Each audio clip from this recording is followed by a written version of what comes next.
Bom, enfim, ela perde o concurso de cátedra, mas ela fica no jornal.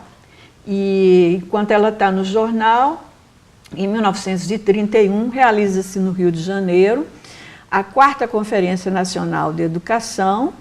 A conferência é realizada desde 1927 pela Associação Brasileira de Educação. E nessa conferência, o Getúlio Vargas comparece, abre a conferência e solicita aos conferencistas um plano para a educação nacional. Na verdade, ele fez o pedido porque, através da imprensa, os educadores já estavam um pouco com o pé atrás com ele, porque ele tinha prometido convocar uma Assembleia Constituinte e já estávamos no final do ano de 1931 e ele não convocava a Assembleia Constituinte. Então, durante essa Assembleia, vamos chamar assim, os educadores estavam divididos. Um bloco que, vamos dizer assim, defendia a legitimidade da Igreja Católica para continuar sendo hegemônica na educação, e o outro bloco, que eram dos educadores que defendiam a escola pública obrigatória, gratuita, regime de coeducação e a laicidade. Lembrando que a Igreja Católica, predominantemente os colégios católicos, eram femininos e masculinos. A educação é separada. Então, veja bem que havia um embate de ideias aí. Quando terminou a educação, terminou a conferência, não saiu plano nenhum, porque não se chegou a um acordo. Então, um grupo de educadores, liderado por Nóbrega da Cunha, que era o jornalista do Diário de Notícia, pede a Fernando de Azevedo que elabore um documento com as ideias do grupo que defendia um plano nacional de educação com esses princípios, tendo como base esses princípios. Desse embate, saiu algum princípio da educação? Saiu, não dentro da conferência, mas saiu um manifesto. Um manifesto que é conhecido na literatura pedagógica como Manifesto dos Educadores da Educação Nova. Pioneiros da Educação Nova. Pioneiros da Educação Nova. Eles chamavam um plano de reconstrução educacional para o Brasil. Esse manifesto, redigido por Fernando de Azevedo, ele vai ter uma repercussão muito grande, porque não somente a Cecília vai fazer uma divulgação do manifesto, ela através do Diário de Notícia no Rio de Janeiro, mas como o jornalista Júlio de Mesquita Filho, dono do o jornal Estado de São Paulo, assina o manifesto.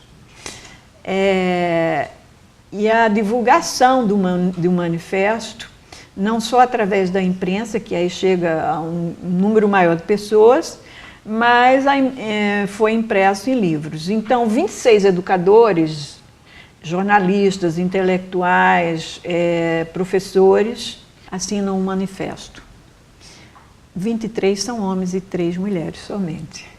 Uma delas é Cecília Meirelles, a outra é Noemi Silveira, que viria a ser depois catedrática da psicologia da USP, e Armanda Álvaro Alberto. Armanda Álvaro Alberto, eu nem vou falar sobre ela, mas deve merecer de vocês um vídeo também. Mas o manifesto tem uma repercussão muito grande. E ele vai ser lançado em 1932, porque a conferência se realiza em dezembro de 1931, sem um documento final. Então, os educadores, chamados educadores, os pioneiros da Escola Nova, se reúnem. Fernando de Azevedo redige o documento e lançam em forma de um manifesto à nação, ao povo e ao governo, em 1932. E aí é bem interessante, porque, na verdade, o governo não gosta, não quer. Ele não tinha intenção de usar. Mas boa parte dos educadores se mudam para São Paulo, inclusive Fernando de Azevedo, E mesmo o grupo que inicialmente no Diário de Notícias apoiava o Getúlio Vargas passa a apoiar um movimento constitucionalista que vai se dar em 1932, liderado por São Paulo. Então, é mais ou menos isso o manifesto. E o legado da Cecília Meirelles para a atualidade e mais tarde nessa sua relação com o Darcy Ribeiro? Olha, eu queria dizer, uma das razões pela qual eu concordei em participar desse vídeo, uma das razões é porque eu gosto de estar em contato com a geração mais jovem.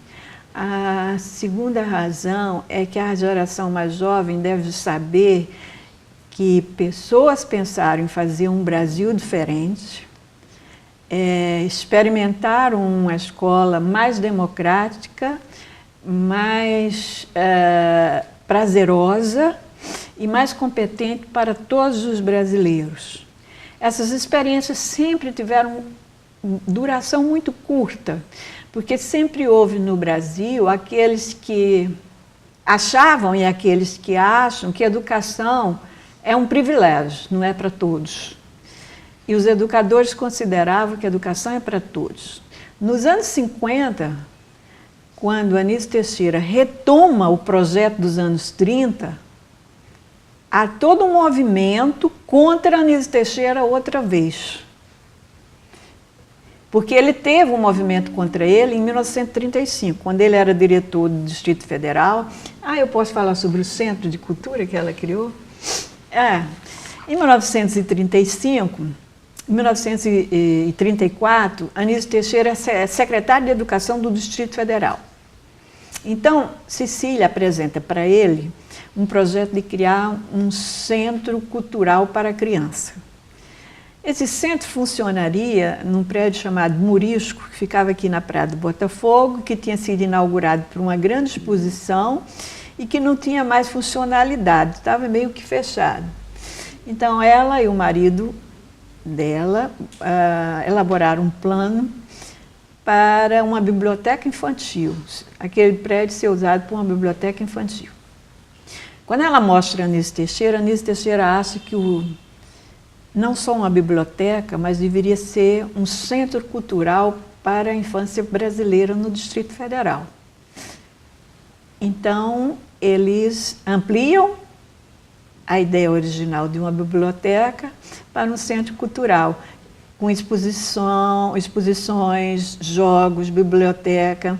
E o que é interessante é o seguinte, é a primeira biblioteca pública que é feita com móveis adequados para crianças, com estantes pequenas em que a criança pode tirar o livro, as mesas com cadeiras pequenas em que a criança pode sentar e manusear os livros.